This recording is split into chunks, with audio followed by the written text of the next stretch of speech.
Hello everyone, I'm Anders Halsberg, a technical fellow at Microsoft, and I'm here to talk about TypeScript 7, the project that we just released. It is our native code port that makes our compiler and tools 10 times faster.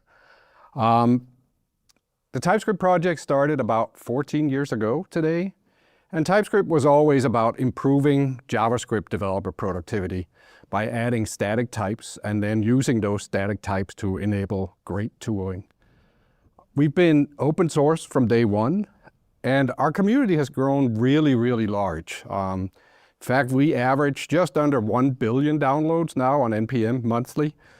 And less than a year ago, TypeScript became the #1 programming language on GitHub.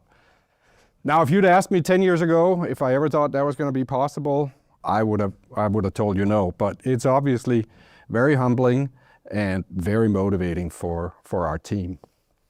Now, with a community that large, people write a lot of projects, and some of these projects are very large. For example, one of our sister projects, Visual Studio Code, is 1.3 million lines of code in almost 8,000 files.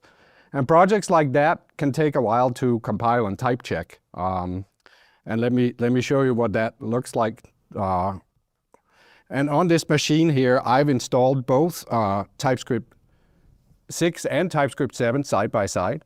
And I'm going to use the old compiler, TypeScript 6, to compile the entire Visual Studio Code project, and then we can talk while that happens. Now, from the start, TypeScript was hosted, self-hosted, meaning it's written in itself. And that was a great benefit to us in the beginning because we were using the tool day to day and was feeling on our own bodies, you know, what was right, what was wrong. But it also means that our compiler runs as a JavaScript app, and that has brought about some performance and scalability problems. JavaScript was optimized for writing UI in the browser and not really optimized for compute-intensive workloads like compilers that we write. In fact, the most commonly reported issue we see, if it's not performance, it's out of memory. So about 2 years ago, we first started an experiment and then a committed project to move the entire toolset to native code in a language called Go.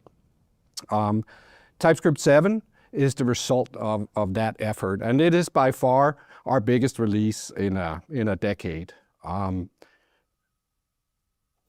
Here's how dramatic the improvements are. We average about 10 times perf improvement. Half of it comes from being in native code, up to half of it, I would say, and more than half of it comes from having access to shared memory concurrency.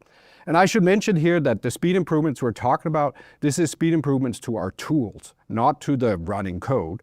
But, you know, often projects brag about a 30% speed improvement, but 10x is truly a game changer. I mean, this is really dramatically changing the productivity when you're working on large projects.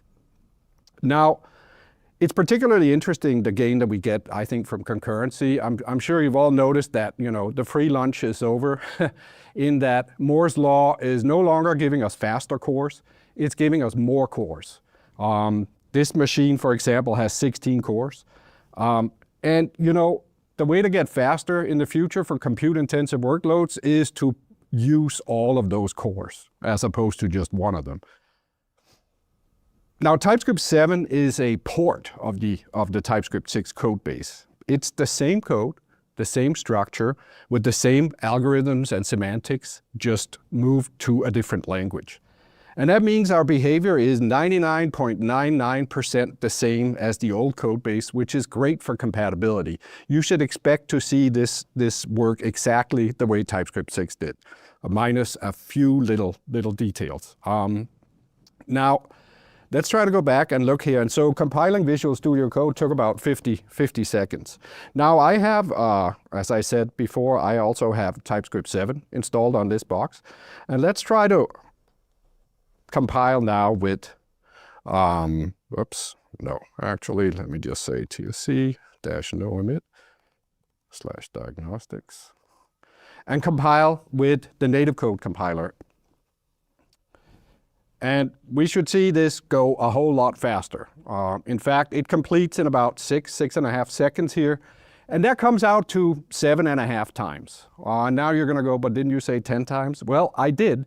And I'll show you where the difference there. But first, let me just mention here that in this compilation, every phase of compilation used concurrency. For example, all of our parsing, binding, and emitting happened concurrently. Each file was processed side by side with other files. And in the type checking phase, we actually by default spin up 4 type checkers and run them concurrently and have them each check a quarter of the files. And that's how you get better perf in that phase. But this machine here, as I mentioned, actually has 16 cores. So we can do even better. And so let me try to ask it to compile, but this time create 12 type checkers. So use like 3/4 of all of my cores for type checking.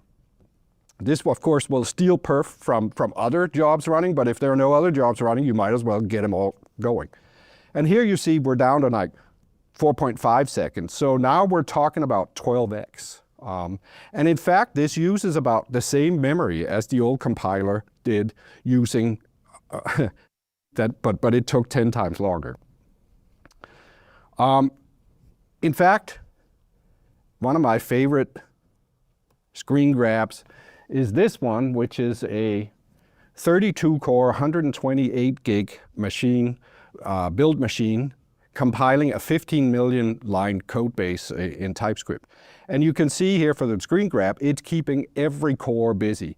Now, with the old compiler, you would see one green bar here, and all of the other CPUs would sit around waiting. And that's what I mean by, you get the gain from concurrency. Now, it's great to have faster command line builds, but of course, arguably the language service is what's most important. And let me try to start up Visual Studio here.